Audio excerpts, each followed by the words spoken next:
They had been drawn there by the promise of an unmissable, limited-time Black Friday sale. As dawn approached, the crowd grew and grew, until it contained more than 2,000 people.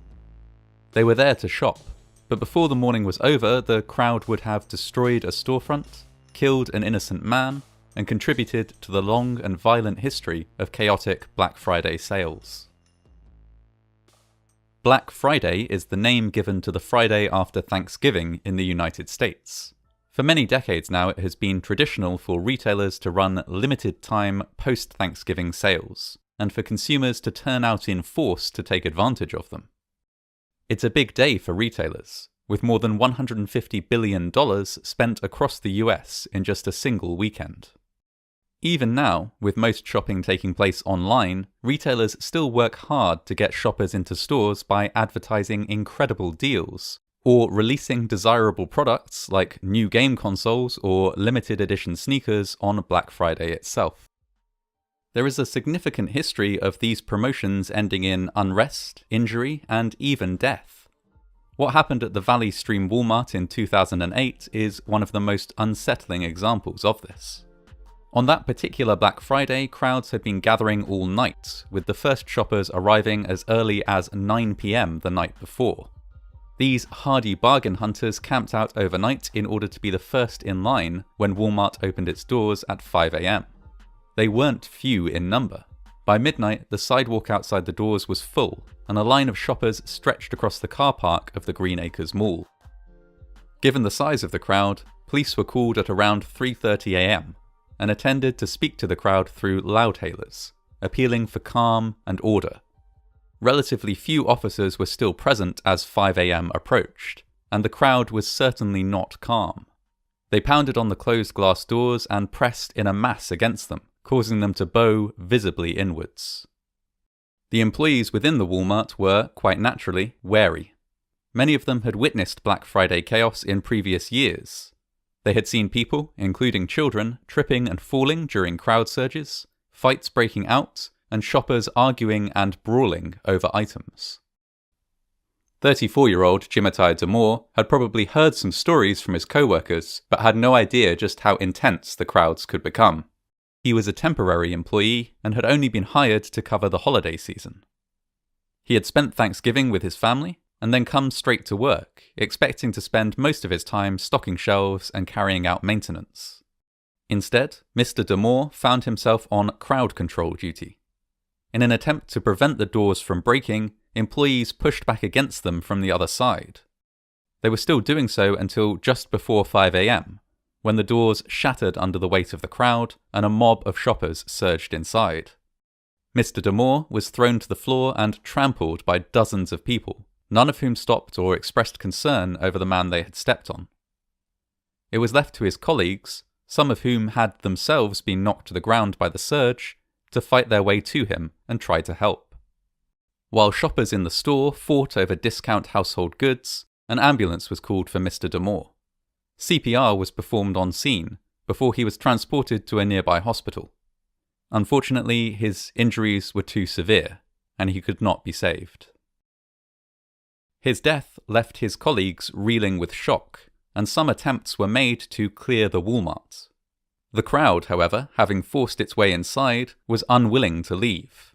When told what had happened and asked to go home, several refused, arguing that they had been waiting in line in the cold all night, and that they weren't going to leave without getting what they'd come for.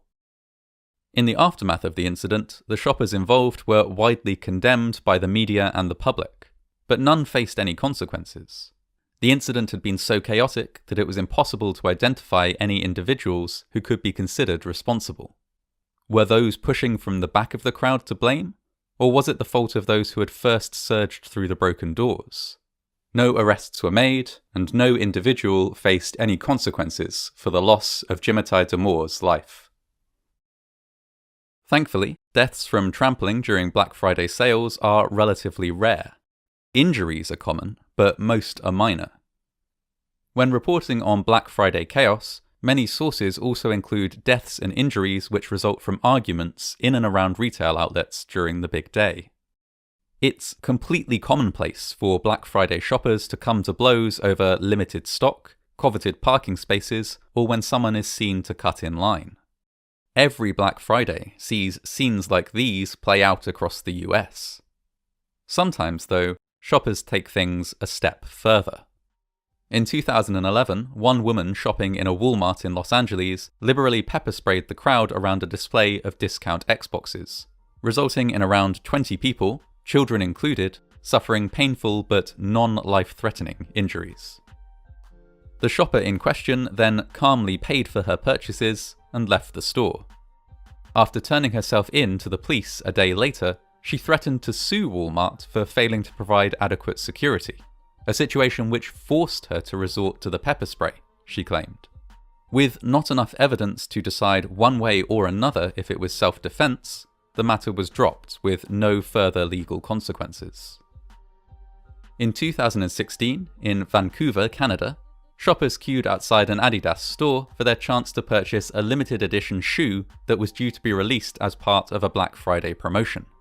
Before the doors could be opened, however, the crowd became violent.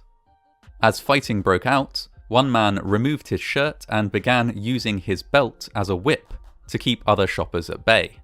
He was promptly arrested, and the sale was cancelled outright. In 2014, the madness that surrounds Black Friday was even seen overseas in the UK. In Manchester, police were called out to 7 different Tesco supermarkets over the course of the day to intervene in fights that had broken out, or to respond to members of the public threatening staff.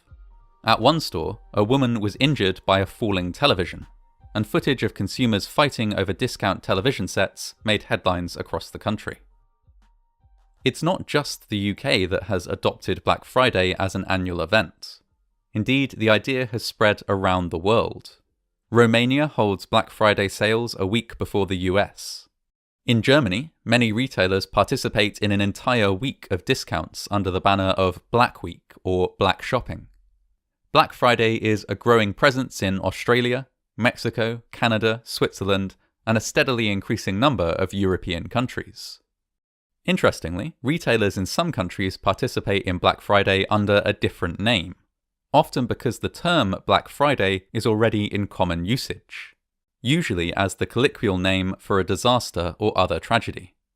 In France, for example, these sales are usually known as XXL Day, rather than Black Friday, as Black Friday is a term used to refer to terrorist attacks which took place in the country in 2015. Whatever it's called, and wherever it takes place, Black Friday seems to almost always create a certain amount of chaos and conflict. Most countries where the event has been promoted have seen at least some scenes similar to those which take place in the US each year. A violent struggle over electronic goods is, it seems, so essential a part of the day that it transcends borders. Perhaps because of this tendency towards chaos, some retailers have taken steps to move away from Black Friday.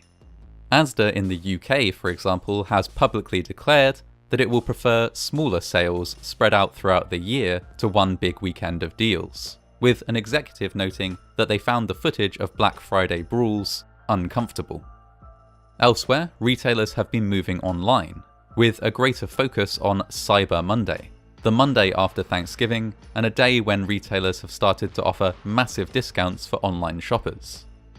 When shopping online, at least, there is little chance that anyone will be injured by falling stock, pepper sprayed by fellow shoppers, drawn into a fistfight over a discount games console, or trampled to death by a crowd.